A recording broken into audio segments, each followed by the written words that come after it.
నమస్తే, నేను మీ మాధురి. ఈరోజు మనతో పాటు ఉన్నారు రాజన్నంబుద్రి గురుగారు. నమస్తే గురుగారు. నమస్కారం. గురుగారు, మనకి సంవత్సరాంతంలో కార్తీక దీపం, కృత్తికా దీపం, మకర దీపం, ఈ 3 దీపాలు ఆకాశ దీపాలుగా పెడతారు. ఆమా. అసలు ఈ దీపాలకున్న ప్రత్యేకత ఏంటి? ఎక్కడెక్కడ పెడతారు? చాలా మంచి ప్రశ్న వేశారమ్మా. ముందుగా శ్రీ మహా గణపతి దేవతాభ్యో నమః. చూసే విశ్వందరికి నమస్కారం. దీపాలు అనేటప్పటికీ చీకటి నుంచి అంతర్జ్ఞానం కల్పించటం, ఒక వెలుగుని ఇవ్వటం, జ్ఞానాన్ని ప్రసరించటం, దైవానికి ఐక్యం చేయటం. సో దీంట్లో ఇక్కడ మనకి 3 రకాలుగా మనకు కనపడుతూ ఉంటుంది. ఏంటి అప్పుడే ఒకటి తిరువానామలై స్వామివారి ఒక దీపోత్సవం, రెండవది వరదరాజ పెరుమాల్లో కృత్తిక దీపము కనపడటము, మూడవది శబరిమల మకర జ్యోతి. ఓకే. సో ఈ మూడింట్లో విశిష్ట నేను చెప్తాను. మొట్టమొదటిగా అయ్యప్పది తీసుకుందాం. అయ్యప్పది ఎప్పుడైనా స్వామివారు ఎప్పుడైతే కూడాను మహిషిని వర్ధించిన అనంతరము తను మోక్షం పొందే అంటే సన్యాసం, బ్రహ్మచర్య దీక్ష, నైష్టిక బ్రహ్మచర్యం తీసుకోవడానికి తను సిద్ధమవుతూ ఉంటాడు. అప్పుడు చంద్రశేఖర్ రాజశేఖరన్ అనే మహారాజు, పందలరాది గోదాదేవి, ఈవిడ కూడా గోదాదేవి ఆవిడ పేరు కూడా, ఆవిడ కూడా అడుగుతూ ఉంటుంది, మహారాజా నేను నీకు అంటే ఒకనొక సందర్భంలో వాళ్ళు ఆయన్ని అడవికి పంపించారు. ఎందుకు అడవికి పంపించారు? ఎప్పుడైతే కూడా అడవిలో దొరికిన వంటి మణికంఠుడు తీసుకొచ్చి వీళ్ళు పెంచి పెద్దకి చేసిన తర్వాత వాళ్ళకి సొంతంగా స్వయంగా ఒక కొడుకు పుడతారు.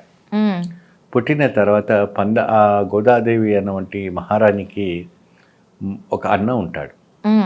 ఆ అన్న ఏం చేస్తాడంటే, నీకు కడుపులో పుట్టిన వంటి కొడుకుకి పట్టాభిషేకం చేస్తావా, అడవిలో పుట్టిన వంటి దొరికిన వంటి కొడుకుని తీసుకొచ్చి నువ్వు పట్టాభిషేకం చేస్తావా, నీకు అంత కూడా ఇంగిత జ్ఞానం లేదా அப்படின்னு చెప్తూ ఉంటాడు.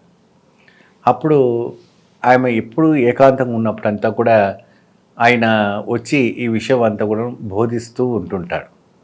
మరి ఈ విషయం నేను రాజుకు చెప్పలేను కదా, దీనికోసం నేను ఏం చేయాలి, నాకు ఆశనే ఉంది, నా సొంత కొడుకు పట్టాభిషేకం చేసి పందల రాజాని ఏలాలి అని నాకు ఆశ ఉంది. ఎవరికైనా ఉంటుంది, సొంత కొడుకు ఎదగాలి, బయటకు వచ్చిన వాడు ఎందుకు ఎదుగుతాడు, వాడు ఎందుకు పట్టాభిషేకం చేయాలని ఎవరికైనా ఏదో విషబీజం పోస్తుంటారు. ఆ సందర్భంలో నువ్వు ఏం లేదు, ఊరికే తలకైనా వస్తుందని చెప్పి నువ్వు పడుకొని నేను తర్వాత తగినవంతా నేను నటిస్తాను అని చెప్తారు. ఊరికే విపరీతమైన వంటి తలనొప్పి అని చెప్పి ఒక వ్యాధుని మాట్లాడతారు. అంటే అప్పుడు డాక్టర్స్ ఉండరు కదా, ఒక వ్యాధుని మాట్లాడిస్తే నీకు ఇన్ని కాసులు ఇస్తాము, పులిపాలు తీసుకువస్తే కానీ ఆ పులిపాలుని ఈ మందులో కలిపితే అప్పుడే ఈ మందుకు ఆ బలం వస్తుంది, అప్పుడు తలకు రాస్తే తల వ్యాధి పోతుంది, అంటే equal to cancer type. Okay. So అప్పుడు పులిపాలు లాంటివి తీసుకొస్తే సరిపోతుంది. సరే అనేసి అప్పుడు మహారాజు కూడా చంద్రశేఖర్ రాజశేఖర్ ఏం చేస్తారంటే, పులిపాలు తీసుకొచ్చే వారికి నా రాజ్యంలో అర్ధరాజ్యాన్ని ఇస్తాను అని ప్రకటిస్తారు. ప్రేక్షకులకు ఇచ్చేస్తాను, ఎవరు తెచ్చిన వాడికి అని చెప్తే పులి చూస్తేనే వణుకుతారు, పులిపాలిని ఎవరు తీసుకొస్తారు, మీరు వద్దు మీ రాజ్యం వద్దు అని చెప్పి రాజ్యం అంతా ఒదిగి ఉన్నప్పుడు విచారిస్తూ ఏకాంతంగా ఉన్నప్పుడు అప్పుడు అయ్యప్ప స్వామి వచ్చి, నాన్నగారు ఎందుకు సిద్ధిస్తున్నారు, ఏమైందంటే, ఏం లేదు మా అమ్మకు బాగా విపరీతంగా తలనొప్పి ఉంది, వ్యాధుడు చెప్పిన విధానంగా పులిపాలు తీసుకొస్తే కానీ ఆ మందు కలిపితే కానీ ఆ మందు పని చేయదు அப்படின்னு చెప్పారు. దానికి ఎందుకు వీళ్ళు చింతిస్తాను, నేను వెళ్ళి తీసుకొస్తానని చెప్తాడు. అంటే వీళ్ళకి ఏంటంటే పులిని దగ్గరికి పంపిస్తే పులి చంపేస్తుంది, అప్పుడు చక్కగా మన బాబుకి పట్టాభిషేకం చేసుకోవచ్చని ఒక స్కెచ్ వేశారు. ఆ స్కెచ్ అంతర్యానం వెంకల ఆ రాజుకే తెలుసు, అంటే అక్కడ ఎందుకు వెళ్తున్నారు ఏంటని. అప్పుడు సరే అని వెళ్తాడు స్వామివారు. వెళ్ళి అక్కడ మహిషి వచ్చి మహిషితో యుద్ధం చేసి మహిషిని మర్దించిన తర్వాత ఆవిడ ఒక వరం కోరుతుంది. ఏం వరం కోరుతుందంటే, నేను కోరిన వరానికి మీరు కాదనకూడదు, ముందుగానే వరం ఇవ్వాలంటే తదాస్తు అంటాడు. నేను మిమ్మల్ని వివాహము చేసుకోవాలి అంటాడు. ఎవరిని? అయ్యప్ప స్వామిని. ఆమె బ్యూటిఫుల్ కన్యగా మారిపోతుంది, ఒక దేవ కన్యగా. అప్పుడు నేను వివాహం చేసుకుంటాను ఖచ్చితంగా, ఎప్పుడైతే కూడా కన్యాస్వాములు శబరిమలకి రారో అప్పుడు నేను తప్పకుండా వివాహం చేసుకుంటానని స్వామివారు వాకిస్తారు. అది ఇప్పటివరకు అది నిలవేయలేదు. ఎందుకంటే సంవత్సరం కన్యాస్వాములు తండోపుగా శబరిమలకు వస్తున్నారు. అప్పుడు ఆ జయం అయిన తర్వాత దేవతలు ఇంద్రులు అందరూ కూడా భూమికి దిగి వచ్చి పులిలుగా మారి పందల రాజ్యానికి వెళ్తారు. ఓకే. వెళ్ళిన తర్వాత రాజ్యమే షాక్ అయిపోతారు.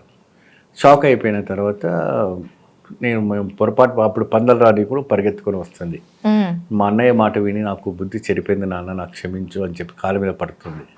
పడినప్పుడు సో ఇటువంటి పరిస్థితుల్లో ఏం చేయాలి, నేను ఇంకా నా ఒక తనువు జారింది, నేను రాజ్యాన్ని వదిలిపెట్టి తిరుగుపయానికి నేను వెళ్తాను, ఎక్కడైతే ఆలయ నిర్మాణం నాకు చేయాలో నేను మీకు బాణం కొడతాను, అక్కడ ఆలయం నియమించండి, అక్కడ పందలం నుండి బాణం విసిరి కొడితే మీకు శరంగుత్తి అని ఒక ప్రదేశం ఉంటుంది, ఆ శరంగుత్తి ఆపోజిట్లోనే శబరిమల నిర్మాణం అయిపోయి ఉంటుంది.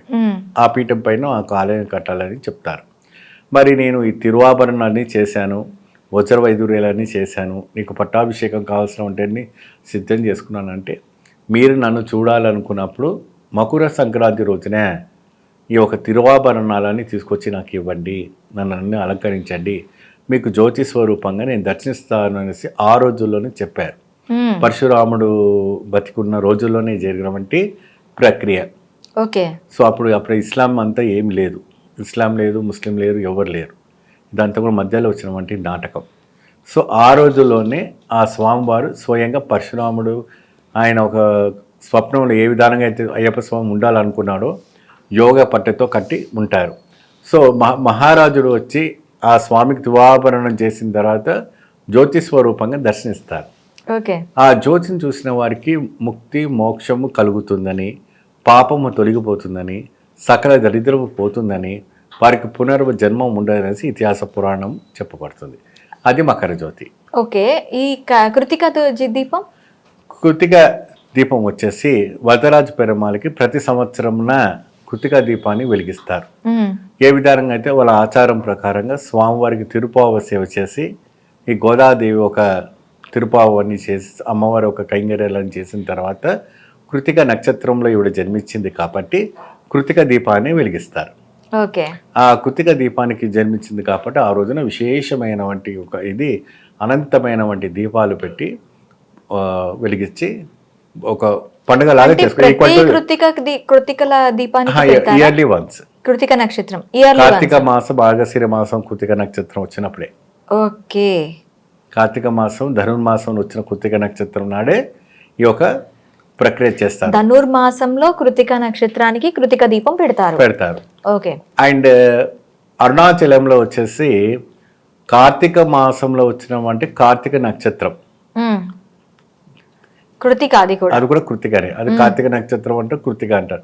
అది కూడాను అరుణాచలం ఆత్మజ్యోతిగా వెలిగిస్తారు. ఓకే. ఆ ఆత్మజ్యోతి ఏంటంటే అనంతమైన అంటే 3 కోటి దేవతలు దిగి వస్తారట. 33,000 కోట్ల దేవి దేవతలు నివసి వచ్చి దిగి వచ్చిన తర్వాత అక్కడ ఆ గిరి ప్రదక్షిణలో అగ్ని పర్వతంగా భావిస్తారు.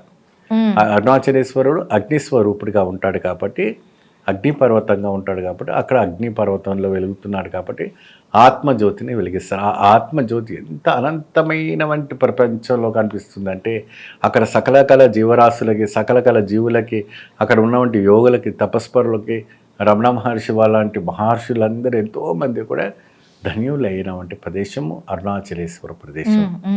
అది ఇప్పట్లో ఈ మధ్య కాలంలో చాలా ప్రాముఖ్యతలో వచ్చింది, కానీ ఆ పురాతనం నుంచి చాలా ప్రాముఖ్యతలో ఉంది. పురాతనమైనటువంటి కొన్ని వేల సంవత్సరాల నుంచి కూడా చాలా విశేషమైనటువంటి ఒక అరుదుగా కనబడుతుంది. ఇప్పుడు ఈ మధ్య కాలంలో కొన్ని లక్షల తండాలు వెళుతున్నారు, కానీ అప్పట్లో అంత సాధులు, మహాత్ములు, యోగులు, తపస్పరులు ఎప్పటించో ఈ యొక్క జ్యోతి అని వెలిగిస్తూ ఉంటుంటారు. ఓకే. నమస్తే గురుగారు, ధన్యవాదాలు. నమస్తే.